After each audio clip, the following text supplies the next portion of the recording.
Governor ముఖ్యమంత్రి శ్రీ నారా చంద్రబాబు నాయుడు గారు ఆదేశాల మేరకు మా యువ నాయకుడు నారా లోకేష్ గారు ఆదేశాల మేరకు ఈ రోజు స్వర్ణముఖి రివర్ ని గత ప్రభుత్వంలో జరిగినటువంటి స్కాములు కావచ్చు, వైసీపీ వాళ్ళు అమ్మేసినటువంటి భూములు కావచ్చు, అమాయకమైనటువంటి ప్రజల్ని మోసం చేసి అమ్మేసినటువంటి భూములన్నింటినీ కూడా ఖచ్చితంగా సర్వే చేసి స్వర్ణముఖిని కానీ ఎవరైతే ఆక్యుపై చేశారో అవన్నీ కూడా మొత్తం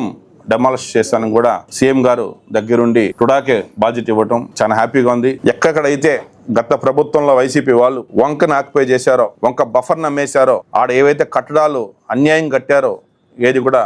వదిలే ప్రసక్తే లేదు.